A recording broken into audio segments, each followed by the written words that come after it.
Hello guys, welcome to my channel. চলে এসেছি পরবর্তী ভিডিওতে নিয়ে ছোলার ডালের হালুয়া। বরফি করে নিয়েছি, বরফি দিন কত সুন্দর হয়েছে।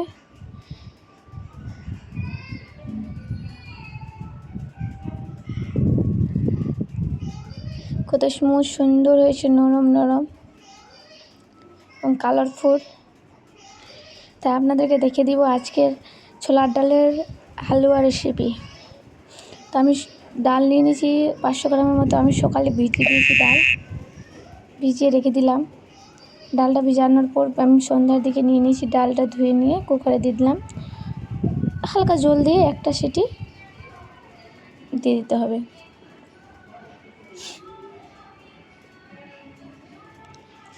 ভালো করে ধুয়ে নিতে হবে। ধুয়ে নিয়ে কুকারে দিয়ে দিয়েছি অল্পটা। একটা সিটি দেওয়ার পর আমি ডালটা ঝুড়িতে ঢেলে নিলাম, যাতে সবটা জল ঝরে পড়ে যায়। ঝরার পর ডালটা শুকনো শুকনো হয়ে যাবে। একটু বাতাসে রেখে দেবো, বাতাস লাগুক, ডালটা ঝরঝরে হয়ে যাবে। তারপর কিছুক্ষণ পর আমি মিক্সারে ব্লেন্ডার করে নেব। ব্লেন্ডার করে দেখে নিন কীরকম হয়েছে ডালটা। অবশ্যই ডালের জলটা ঝরার পরই ব্লেন্ডার করবেন। দেখে নিন কেমন হয়েছে ডালটা। ব্লেন্ডার করবো, হালকা নরম নরম হয়েছে, সেটা কোনো ব্যাপার নয়। ভাজার পর ঠিক সুন্দর ঝরঝরে হয়ে যাবে।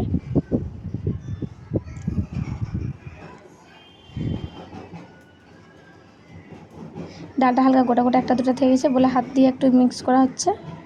আমি দিয়ে দিয়েছি ঘিটা হিট করে আমি ডাল দিয়ে দিলাম। অল্প অল্প করে ভেজে নিতে হবে। অনেকটা ডাল বলে লাল হবে না, তাড়াতাড়ি ভাজা যাবে না বলে অল্প ডাল দিয়ে দিলাম। ডাল দিয়ে সে ভালো করে সুন্দর করে ভেজে নেব। মিনিমাম ভাজতে অল্প করে ভাজতেও মিনিমাম 15 থেকে 20 মিনিট লাগবে। তাই দেখে দেব। বাট পুরো ভিডিওটা দেখাতে পারবো না, আমি টাইমটা বলে দিচ্ছি, মিনিমাম 15 মিনিটের মতো। এবং দেখার পর বুঝতে পারবেন কতক্ষণ ভাজলে কীরকম হবে। আর অল্প হয়ে গেছিলো বলে আরও অল্প দিয়ে দিলাম, অনেকটাই কম হয়ে গেছিলো। ডালটা একটু বেশি করেই করেছি। ফ্যামিলি মেম্বার আমাদের অনেকজন, 14 থেকে 15 জন, তাই আমরা বেশি করেই করেছি। দেখে নিন আস্তে আস্তে ডালের জলটা শুকিয়ে নিয়ে ডালটা হালকা হালকা ঝরঝরে হচ্ছে।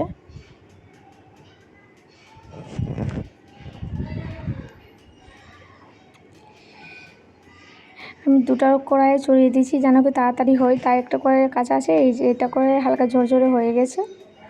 ভাজতে ভাজতে আর নড়াচড়া করতেই থাকতে হবে, নাহলে লেগে যাবে।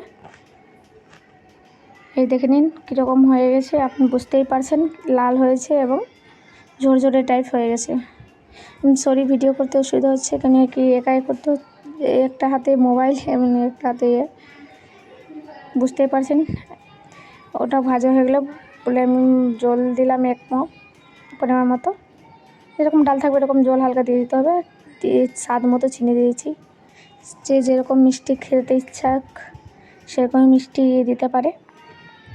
আমাদের বাড়িতে অল্প বেশি মিষ্টি খায়, তাই আমি বেশি মিষ্টি দিয়েছি সিরাটাতে।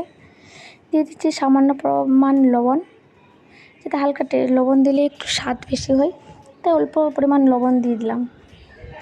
ভালো করে ফোটার পর সুন্দর হয়ে একটু হালকা গাঢ় হয়ে যাবে, ওতে সেই ভাজা ডালটা দিয়ে দিলাম। দেওয়ার পর নড়াচড়া করে নেব।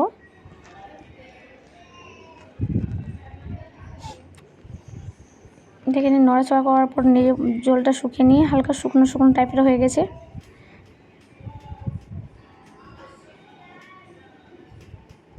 আমি কাজু দিইনি, কাজু কিশমিশ চাইলে আপনারা দিতে পারেন। আমি কাজু কিশমিশ দিইনি, কেন বরফি কাটতে অসুবিধা হয়, তাই দিইনি। থালার মধ্যে ঘি লাগিয়ে নিলাম, যাতে হালুয়াটা না সাটে উঠে যায় ভালো করে। ঘি দিয়ে দিলাম। এই যে দেখতে পাচ্ছেন কীরকম শুকনো শুকনো টাইপের হয়েছে। বাট আমি ঘি দিয়েছিলাম, দেখাতে পারিনি। উপরে আবার শিরাটাতে ঘি দিয়েছিলাম। এই থালাতে নিয়ে নিলাম। থালাতে ঘি নিয়ে হাত দিয়ে সুন্দর করে প্লেন করে নেব।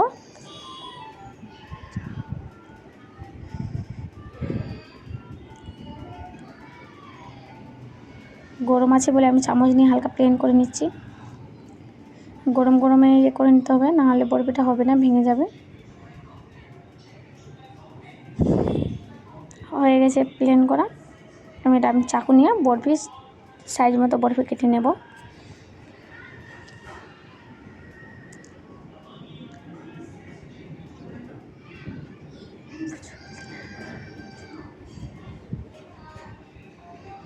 সাইজ মতো বরফি কেটে নেব।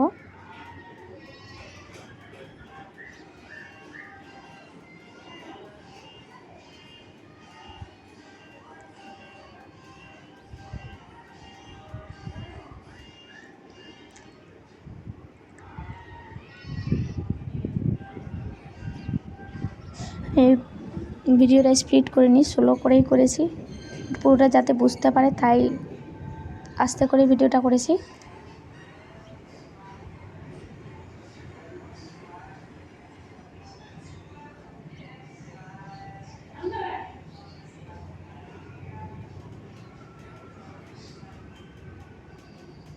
ঘি চিনির পরিমাণ আপনার ইচ্ছুক মতো, যেরকম আপনার স্বাদ পছন্দ করেন, মিষ্টি বা ঘি বসিয়ে দেবো। আমি এর সময় কাজু দিইনি, দেখেন বানাবার পরেই কিছুক্ষণ পরেই অর্ধেকটা শেষ হয়ে গেছে।